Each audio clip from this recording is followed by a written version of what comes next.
আপু তাহলে হচ্ছে আপনার এটা ফায়ারিং কেক বলবে নাকি কি কেক? এটা অ্যাকচুয়ালি এটা নাম ক্রিম ব্রুলে কেক, মানে ক্রিম ব্রুলের নেচারটাই এটা একটা ফ্রেঞ্চ ডেজার্ট। এটা এরকম ক্রিম ব্রুলেটা হচ্ছে ইয়েলো কার্ডটা আর উপরে সুগারটা এরকম ক্যারামেল করে দিতে হয়, মানে এটাই এটার নেচার, এটাই সিস্টেম, মানে অ্যাকচুয়াল যেটা অথেন্টিক, এখানে কোনো দুই নাম্বারই কিছু নাই, মানে যেটা হয় সেটাই করেছি। আচ্ছা আরিফ ভাই এইমাত্র আপনার একটা স্লাইস খাইলো, জি, জি। উনি বলছে মুখে দেওয়ার সাথে সাথে গলে গেছে। জি জি জি। আসলে কি গলে যায় নাকি হচ্ছে ফ্রি খাওয়াইছেন তাই? না না না, আমি একটু বলি এটা নিয়ে। আরিফ ভাই যেটা বলেছে ওটা কারণ হচ্ছে কি, এই যে ক্রিম রোলের লেয়ারটা, এটা পুরাটাই মুখে দিলে মেল্ট হয়ে যাওয়ার মতো একটা জিনিস, কারণ জিনিসটা ওয়ান কাইন্ড অফ কাস্টার্ড, কিন্তু করা হচ্ছে একদম হেভি ক্রিম দিয়ে করা, সো খুব ভালো কোয়ালিটি ক্রিম, যার কারণে মুখে দিলেই মেল্ট হয়ে যাবে, কোনো গ্রিসি হবে না, মুখে তেল তেল লাগবে না, আটকাবে না।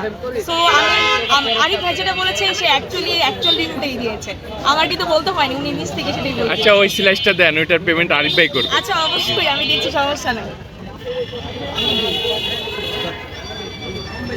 ভিতরে উপরে হচ্ছে পুরোটা ক্রিম রোলে, ভিতরে হচ্ছে চকলেট বেস এবং চকলেট গানাশ বাটার ক্রিম এগুলো থাকবে।